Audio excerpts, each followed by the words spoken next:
Dear students, come to the class.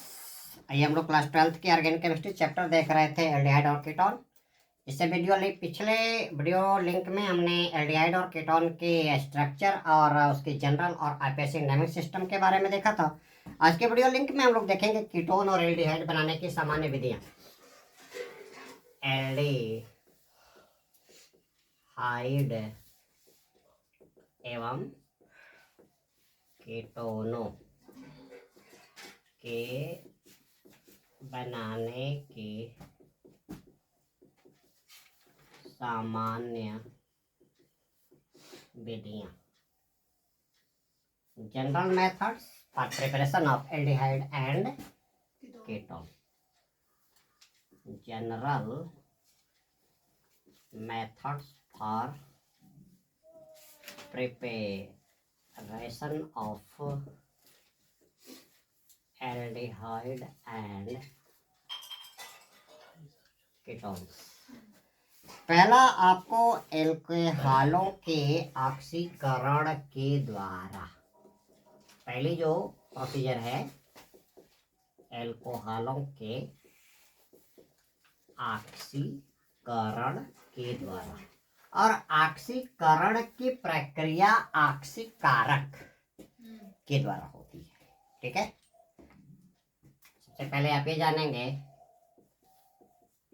सबसे पहले ये जानिए कि ऑक्सीकरण की प्रक्रिया के लिए, ऑक्सीकरण मीन्स ऑक्सीडेशन की प्रक्रिया के लिए ऑक्सीकारक का होना क्या होता है? अनिवार्य होता है। और ऑक्सीकारक वो होता है जो ऑक्सीकरण कराता है। और ऑक्सीकरण की प्रक्रिया में आप लोग जानते हो क्या, किसी यौगिक में ऑक्सीजन का योग हो जाता है। अब चयन की प्रक्रिया में क्या होता है? ऑक्सीजन का त्याग होता है और हाइड्रोजन का योग हो जाता है।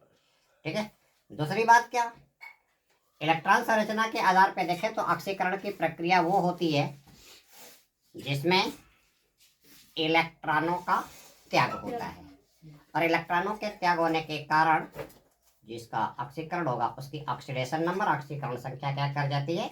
बढ़ जाती है, इंक्रीज कर जाती है। अब चयन की प्रक्रिया में ऑक्सीकरण इलेक्ट्रॉन का क्या होता है? ग्रहण होता है, और उस पर आवेश क्या करेगा? घट जाएगा, और आवेश घट जाएगा तो ऑक्सीडेशन नंबर क्या करेगी? घट जाएगी। अब चयन की प्रक्रिया में, ऑक्सीकरण की प्रक्रिया में ऑक्सीकरण संख्या बढ़ती है। पॉइंट नोट कर लो आप लोग, ऑक्सीकरण की प्रक्रिया में ऑक्सीजन का योग या हाइड्रोजन का त्याग या इलेक्ट्रॉनों के त्याग के कारण ऑक्सीकरण संख्या या ऑक्सीडेशन नंबर क्या करेगा? इंक्रीज करता है। इतना आप लोगों को पता होना चाहिए। अब यहाँ पे एल्कोहलों के ऑक्सीकरण की प्रक्रिया में एक आप ऑक्सीकारक यूज करते हो। एल्कोहलों की ऑक्सीकरण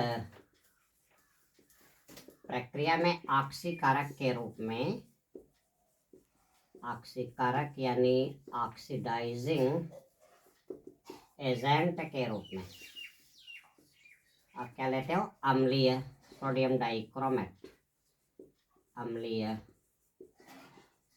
सोडियम डाइक्रोमेट जो डी ब्लॉक एलिमेंट्स का एक यौगिक है। सूत्र क्या हो जाएगा? Na2Cr2O7। अम्लीय करने के लिए इसमें क्या आप मिला देते हो? कंसंट्रेटेड H2SO4, और ये क्रिया करके क्या करता है? नियोनेटल ऑक्सीजन प्रोवाइड कराता है। ठीक है, तो आप क्या कराओगे? एल्डिहाइड आपको बनाने हैं, तो एल्डिहाइड बनाने के लिए एल्डिहाइड का निर्माण। और एल्डिहाइड का निर्माण कैसे कर रहा है? प्राथमिक एल्कोहल का अम्लीय डाइक्रोमेट के द्वारा ऑक्सीकरण करने पे। प्राथमिक एल्कोहल, प्राथमिक एल्कोहल का अम्लीय सोडियम डाइक्रोमेट, सोडियम डाइक्रोमेट के द्वारा अम्लीयकरण करने पे पहले आपका एल्डिहाइड बनता है। पहले बनेगा एल्डिहाइड, जो आगे अम्लीकृत करने पे, आगे अम्लीयकृत करने पे मोनोकार्बोक्सिलिक एसिड बना देता है। मोनोकार्बोक्सिलिक एसिड बनाता है। सबसे बात यहाँ पे क्या कहा? Primary alcohol. तो एल्कोहल की आपने 3 वैरायटी देख रखी है। Classification of alcohol, classification of alcohol. एक आपका 10 एल्कोहल, दूसरा होता है 20 एल्कोहल, और तीसरा होता है 30 एल्कोहल। इसको आप बोलते हो प्राइमरी एल्कोहल, इसको बोलते हो सेकेंडरी एल्कोहल, और इसको बोलते हो आप टर्शियरी एल्कोहल। तो एल्कोहल का जो फंक्शनल ग्रुप होता है वो होता है OH, और यहाँ से जो कार्बन जुटेगा, ठीक है, इसमें केवल कार्बन के एक वैलेंसी पे क्या, एक एल्केन समूह जुड़ा होता है। ये आपका कार्बन एक वैलेंसी पे एल्केन समूह गया, ये आपका 10 कार्बन हो गया, और एल्कोहल क्या बन गया? 10 एल्कोहल, यानी ये आपकी बन गई प्राइमरी एल्कोहल। तो एक चीज आप ध्यान देंगे, प्राइमरी एल्कोहल का जो फंक्शनल ग्रुप होता है सिंगल बॉन्ड CH2OH होता है, ठीक है। प्राथमिक एल्कोहल का क्रियात्मक समूह, प्राथमिक एल्कोहल का क्रियात्मक समूह जो होता है सिंगल बॉन्ड CH2OH। R को क्या कर दो, आप हटा दो, यहाँ पे आपका क्या जुड़ गया? सिंगल बॉन्ड CH2OH, ठीक है। जो सेकेंडरी एल्कोहल आपका होता है, यहाँ पे कार्बन और इसके 2 वैलेंसी पे क्या जुड़ गए? एल्किल समूह, और यहाँ पे क्या जुड़ गया? हाइड्रोजन। तो 2 वैलेंसी पे एल्किल समूह गए, ये आपका 20 कार्बन हो गया। 20 कार्बन से बनने वाला जो मोनोहाइड्रिक एल्कोहल होगा, एल्कोहल का क्लासिफिकेशन हमने और भी किया, monohydric alcohol, dihydric alcohol, trihydric alcohol, polyhydric alcohol. जब एल्कोहल के में एक हाइड्रोक्सिल समूह जुड़ा होता है, तो that will be monohydric alcohol. If 2 hydroxyl groups are attached in the molecules of alcohol, then the alcohol will be dihydric alcohol, or example is the malic acid and oxalic acid, C2H2O4, single bond COOH, single bond COOH, ये आपका आता है। तो यहाँ से आपका क्या बन गया? ये आपका बन गया सेकेंडरी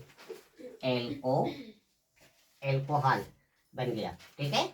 और इसकी रचना आप दे दो, जैसे सेकेंडरी एल्कोहल का, यहाँ पे सिंगल बॉन्ड COOH, यहाँ पे इसके 2 वैलेंसी पे आप क्या कर दो? CH3 दे दो, और यहाँ पे क्या कर दो? H दे दो। इसकी स्ट्रक्चर क्या हो गई?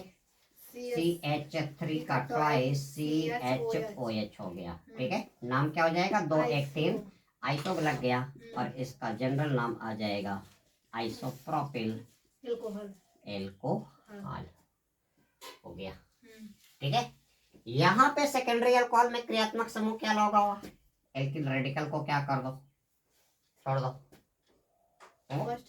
तो 2 वैलेंसी खाली हो जाएगी, क्या हो जाएगा? CHOH हो जाएगा। तो सेकेंडरी अल्कोहल का क्रियात्मक समूह आपका हो जाएगा, सेकेंडरी एल्कोहल का क्रियात्मक समूह हो जाएगा CH, तो वैलेंसी एक वैलेंसी से हाइड्रोजन, और एक वैलेंसी से क्या? OH। अब आपको क्या देखना है? Tertiary alcohol. मेथिल एल्कोहल नाम होगा क्यों? में भी अभी 2 ग्रुप बाकी है भैया, 2 ग्रुप बाकी है, तो हमने उसका क्रियात्मक समूह दिखाया। ये सेकेंडरी एल्कोहल का क्या है, फंक्शनल क्या है, ग्रुप है। टर्शियरी एल्कोहल में आपका क्या होगा, सिंगल बॉन्ड इधर आपका जुड़ गया OH और 3 वैलेंसी पे क्या जुड़ गए, एल्किल समूह, ये आपका क्या हो गया 30 कार्बन। तो यहाँ से क्या आपका बन गया R का थ्राइस सिंगल बॉन्ड क्या हो गया COH। तो इसके रचना फंक्शनल ग्रुप क्या हो जाएगा, यहाँ से कार्बन के 1 वैलेंसी पे ये और 3 वैलेंसी आपकी क्या हो गई, खाली हो गई, ठीक है। और ये कार्बन आपका क्या है 30। तो फंक्शनल ग्रुप क्या होता है, ये ट्रिपल बॉन्ड खाली और यहाँ पे OH हो गया, न्यू या टर्शियरी इसको आप नाम दोगे। तो यहाँ पे क्रियात्मक समूह आपका क्या हो गया, ये टर्शियरी एल्कोहल का ये आपका आ गया फंक्शनल ग्रुप आ गया। तो दोस्तों इस वीडियो लिंक में इतना ही। अभी मेरी जो टॉपिक चल रही थी एल्डिहाइड के ऑक्सीकरण, इस टॉपिक को मैं अपने अगले वीडियो लिंक में डील करूंगा, क्योंकि अभी आपका ऑक्सीकारक ऑक्सीडाइजिंग एजेंट ही मैं बताने में रह गया। अब ये क्या करेगा, प्राइमरी एल्कोहल क्या करेगा, ऑक्सीडाइजिंग एजेंट सोडियम डाइक्रोमेट जो एसिडिक है उसके साथ क्रिया करके पहले क्या बनाएगा, एल्डिहाइड बनाएगा। और एल्डिहाइड का आगे क्या कर दोगे आप, फिर सोडियम डाइक्रोमेट के साथ रिएक्शन करा दोगे तो क्या बना देगा, ये फॉर्मिक एसिड यानी मोनोकार्बोक्सिलिक एसिड बना देगा। और कार्बोक्सिलिक एसिड आप लोग पढ़ोगे, उसमें भी वैरायटीज होती हैं, monocarboxylic acid, dicarboxylic acid, tricarboxylic acid and polycarboxylic acid होती हैं, ठीक है। तो ये टॉपिक आपको आगे बताई जाएगी, आप मुझसे जुड़े रहिए, very shortly I will deal on this topic. Thanks.